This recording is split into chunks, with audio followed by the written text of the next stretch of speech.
Okay, so have you heard about this? This 27 Club thing. Yeah, It's kind of spooky, right? All these musicians dying at 27. it is pretty wild. So we're going deep on this today. Awesome. We're using this Wikipedia article all about it. Oh, cool. The 27 Club. Right. And you know what? What? Some of the names on here, you wouldn't believe it. Oh, really? Way older than you think. That's interesting. Yeah. So this whole 27 Club thing is like a Correct. cultural phenomenon or something. Yeah, definitely. And all goes back to the late 60s, early 70s. Like when some huge musicians died, all at 27. Yeah, those were tough losses. Tragic. Like Brian Jones, Yeah. Jimi Hendrix, Of course. Janis Joplin, Uh-huh. Jim Morrison, Big names. each one like a huge blow to music. Yeah, and all within just a few years. It's almost like, whoa, is this a coincidence? Right. It felt like a pattern. Totally. And Yeah. then Kurt Cobain in 94. Oh, yeah. I That mean, was a tough one. it really cemented this whole 27 Club idea, you know? For sure, especially with his mom's quote. What about the Stupid Club? Yeah, exactly. People really latched onto that, I remember that. even though we don't know for sure what she meant. Right. Like, was she talking family history or Yeah, or the Seattle music scene. who knows? But the media ran with it. They did. And that's when the 27 Club really took off. Totally. And then Amy Winehouse, Oh, yeah. 2011. She was scared of dying at 27, too. I know. So eerie. It adds to the myth. Definitely. And Cobain himself even talked about Jim Morrison. Really? Yeah, he said something like he felt connected to him. Wow. Like the whole living on the edge thing. It's like foreshadowing almost. I know. Crazy. Right. It is. But here's the thing. Yeah. A study in the British Medical Journal in 2011, Okay. they actually debunked the whole 27 Club thing. What? Seriously? Yeah, they found no increased risk of death for musicians at 27. So it's all just chance? Pretty much. Wow. Musicians might die younger overall, Yeah. but not specifically at 27. And get this. What? A study in 2014 found that 56 is actually more common. For musicians dying. Yep, statistically speaking. 56, huh? Doesn't have the same ring to it. Not quite as catchy, right? I guess it's that age, 27, so young and talented.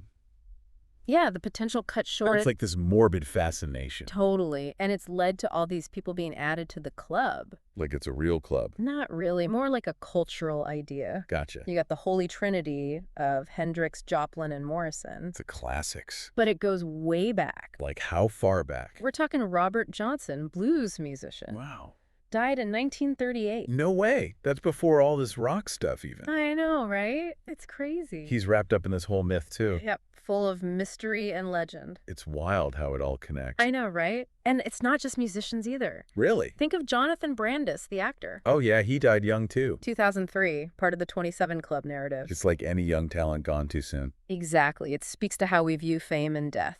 This is so interesting. It is, Rose. We should look at some of these 27 Club figures specifically. Good idea. See what makes them so captivating. Yeah, let's dive into that next. It's wild, right? Totally wild. How the 27 Club is debunked by science. Uh-huh. But people still believe it. I know. It makes you wonder about cultural narratives. It's like we can't let go of them. Why do you think that is?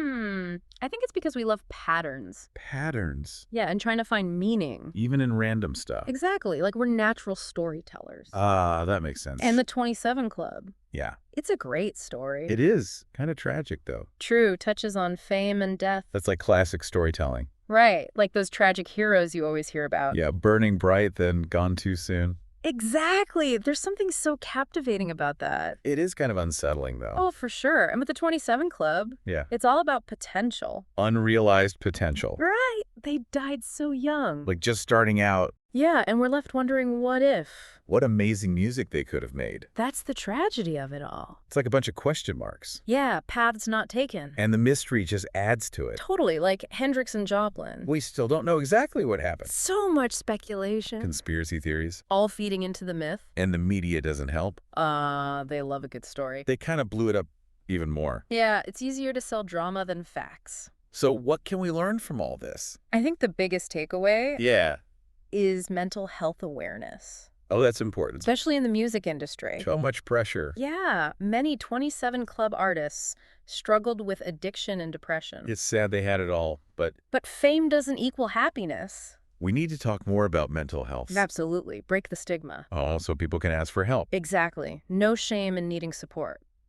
We need to celebrate artists who choose life, who prioritize their well-being. And inspire others to do the same. It's about sending a positive message. The 27 Club can be a tough topic. Yeah, it's heavy. But it reminds us that we're all human. We all have vulnerabilities. Where we all face choices. Choices with consequences. Exactly. And those choices matter. It's a conversation starter. The 27 Club can do that. Get people talking. About mental health, about pressure, about life. It's about finding meaning in tragedy. And showing compassion. Exactly. The 27 Club itself has changed over time. It's not just one thing. Right. New generations add their own perspectives. It's always evolving. Keeping the conversation alive. It's a never-ending story. In a way, yeah. A story of tragedy. And the power of art. It's about legacy, too. And how we make sense of it all. It's crazy how attached we get to stories. I know, right? Even when they're not totally true. Yeah, like the 27 Club. Exactly. We know it's been debunked. But it still has this pull. It's just such a good story. It's hard to resist a good story. But we can't let stories cloud our thinking. Right. We need to stay critical. Not just accept everything we hear. Exactly. The 27 Club is a good example. Like a warning sign. To be careful about the information we consume. Be more discerning. Think about confirmation bias. Oh, yeah. Only looking for stuff that confirms what we already believe. That's dangerous. Got to be open to different viewpoints. Question everything. And look for evidence. Don't just go with what feels good. Right. Use your head. It's like we need to be more media literate. Oh, for sure. That's super important these days. With all the information overload. Exactly. Got to be careful what you believe. Whether it's news, social media, or even history. It's all about being a critical consumer. Asking questions. Like, who's telling this story? What's their agenda? Is there any proof? Be your own fact checker. Love that. Be a detective. We can still enjoy the stories. Oh, absolutely. But be informed. Engage with information thoughtfully. Don't let emotions sway you. Or sensationalism. That applies to everything. Not just the 27 Club. It's a mindset. Be curious. Be skeptical. Challenge yourself. Love. So the 27 Club can actually teach us something. It can. About critical thinking. Dig deeper. Look past the myth. Get to the truth. I like that. Me too. So we've talked a lot about the 27 Club. We have. It's been a good deep dive. But let's switch gears for a second. Okay, I'm game. If you could have dinner with one 27 Club member. Ooh, that's a tough one. Who would it be? So many choices. I know, right? I think I'd pick Jimi Hendrix. Hendrix. Nice. His music is just incredible. So innovative. I'd love to hear about his process. His inspiration. He was a true icon. His music still blows people away.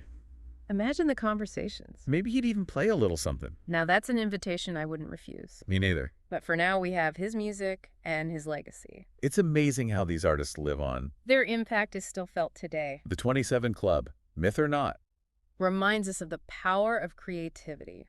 And how art can last forever. It's a story about tragedy. But also about the human spirit. And the things we leave behind. Exactly. It's a conversation about life. About loss. And about finding meaning in it all. I think that sums it up perfectly. I think so too. This deep dive has been a journey. It has. Exploration, critical thinking, reflection. All of the above. And now we want to hear from you. Our amazing listeners. What are your thoughts on the 27 Club? Who would you have dinner with? Join the conversation. Let us know. Until next time. Keep exploring. Keep questioning. And keep diving deep.